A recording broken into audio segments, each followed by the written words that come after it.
تم حبل اور عجا کی عظمت کو نہیں جانتے، ابو سفیان نے کہا۔ حضرت عمر رضی اللہ تعالی عنہ نے رسول اکرم صلی اللہ علیہ وسلم کی طرف دیکھا۔ آپ اونچا بول نہیں سکتے تھے۔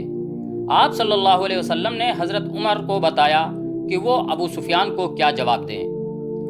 او باطل کے پجاری، حضرت عمر نے بلند آواز سے کہا، اللہ کی عظمت کو پہچان جو سب سے بڑا اور سب سے زیادہ طاقت والا ہے۔ ہمارے پاس حبل جیسا دیوتا اور عجا جیسی دیوی ہے، ابو سفیان نے کہا۔ کیا تمہارے پاس کوئی ایسا دیوتا اور دیوی ہے؟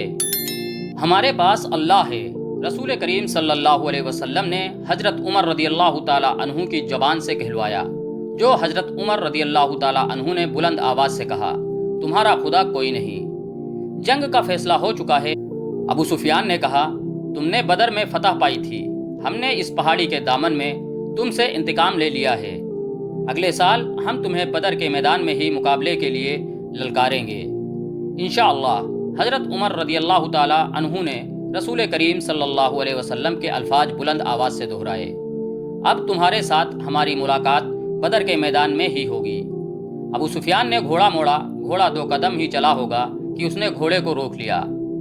اے عمر، ابو بکر اور محمد صلی اللہ علیہ وسلم، ابو سفیان نے اب کے ذرا ٹھہری ہوئی آواز میں کہا، تم جب میدان سے اپنی لاشیں اٹھاؤ گے تو تمہیں کچھ ایسی لاشیں بھی ملیں گی جن کے اعضاء کٹے ہوئے ہوں گے اور انہیں چیرا پھاڑا گیا ہوگا۔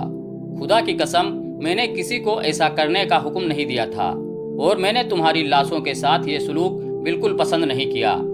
اگر اس کا الزام مجھ پر عائد کرو گے تو میں اسے اپنی توہین سمجھوں گا۔ ابو سفیان نے گھوڑا موڑا اور گھوڑے کو ایڑ لگا دی۔ چلتے چلتے خالد کے گھوڑے نے اپنے آپ ہی رخ بدل لیا۔ خالد نے گھوڑے کو نہ روکا، وہ سمجھ گیا کہ گھوڑے نے پانی کی مشک پا لی ہے۔ کچھ دور جا کر گھوڑا نیچے اترنے لگا۔ خالد کو یہ مقام یاد آ گیا، جنگ احد کے بعد واپسی پر قریش نے کچھ دیر یہاں قیام کیا تھا۔ نیچے پانی کا خاصا ذخیرہ موجود تھا۔ گھوڑا بڑی تیزی سے گھاٹی اتر گیا اور پانی پر جا رکا۔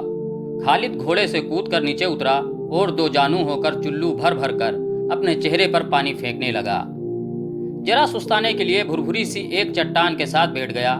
اسے وہ وقت یاد آیا جب احد کے معرکے کے بعد اہل قریش واپس آئے تھے۔ انہوں نے مدینے سے کچھ دور آ کر قیام کیا تھا۔ اس قیام کے دوران قریش کے سردار اس بحث میں الجھ گئے تھے کہ واپس مکہ پہنچا جائے یا مسلمانوں پر ایک اور حملہ کیا جائے۔ صفوان بن امیہ نے کہا تھا، ہم شکست کھا کر نہیں آئے۔ اگر تم یہ سمجھتے ہو کہ مسلمانوں کی حالت بہت بری ہے تو اپنی حالت دیکھو، ہماری حالت بھی اچھی نہیں۔ اب مسلمانوں کے ساتھ اتنی جلدی لڑنے کا خطرہ مول نہیں لینا چاہیے، ہو سکتا ہے قسمت ہمارا ساتھ نہ دے۔ جب یہ بحث جاری تھی تو قریش کے کچھ آدمی 2 مسافروں کو پکڑ کر سرداروں کے سامنے لے آئے۔ انہیں بتایا گیا کہ یہ دونوں آدمی جو اپنے آپ کو مسافر کہتے ہیں ہمارے خیموں کے ارد گرد گھوم پھر رہے تھے، اور ہمارے 4-5 آدمیوں سے انہوں نے پوچھا کہ تم لوگ کہاں جا رہے ہو۔ ان دونوں نے ابو سفیان اور دوسرے سرداروں کے سامنے بھی یہی بیان دیے کہ وہ مسافر ہیں، اور کسی جگہ کا نام لے کر کہا کہ وہ ادھر جا رہے ہیں۔ ابو سفیان کے حکم سے ان کے پھٹے پرانے کپڑے جو انہوں نے پہن رکھے تھے اتروائے گئے تو اندر سے خنجر اور تلواریں برآمد ہوئیں۔ ان سے پوچھا گیا کہ تم نے یہ ہتھیار چھپا کر کیوں رکھے ہیں؟ خالد کی نظر بہت تیز تھی، اسے شک ہوا کہ یہ مسلمانوں کے جاسوس ہیں۔ ان دونوں کو قریش کی فوج کے سامنے کھڑا کر دیا گیا اور پوچھا گیا کہ انہیں کوئی پہچانتا ہے؟ 2-3 آوازیں آئیں کہ ہم انہیں پہچانتے ہیں، یہ یثرب مدینہ کے رہنے والے ہیں۔ اس ایک کو میں اچھی طرح پہچانتا ہوں، قریش کے ایک آدمی نے اٹھ کر کہا۔ اسے میں نے اپنے خلاف لڑتے ہوئے دیکھا تھا۔ تم اپنی زبان سے کہہ دو کہ تم محمد صلی اللہ علیہ وسلم کے جاسوس ہو۔ ابو سفیان نے ان دونوں سے کہا، اور جاؤ، میں تمہاری جان بخشی کرتا ہوں۔ دونوں میں سے ایک نے اعتراف کر لیا۔ جاؤ، ابو سفیان نے کہا، ہم نے تمہیں معاف کیا۔ دونوں جو واقعی مسلمانوں کے بھیجے ہوئے جاسوس تھے اور قریش کے عزائم معلوم کرنے آئے تھے، ہنسی کھسی اپنے اونٹوں کی طرف چل پڑے۔ ابو سفیان کے اشارے پر کئی ایک تیر اندازوں نے کمانوں میں تیر ڈالے اور پیچھے سے ان دونوں مسلمانوں پر حملہ کر دیا۔ دونوں کئی تیر اپنے جسموں میں لے کر گرے، پھر اٹھ نہ سکے۔ کیا تم اس کا مطلب سمجھتے ہو؟ ابو سفیان نے اپنے قریب کھڑے سرداروں سے کہا، جاسوس بھیجنے کا مطلب یہ ہے کہ مسلمان ہارے نہیں، وہ ابھی یا کچھ ہی عرصے بعد ہم پر حملہ کرنے کا ارادہ رکھتے ہیں۔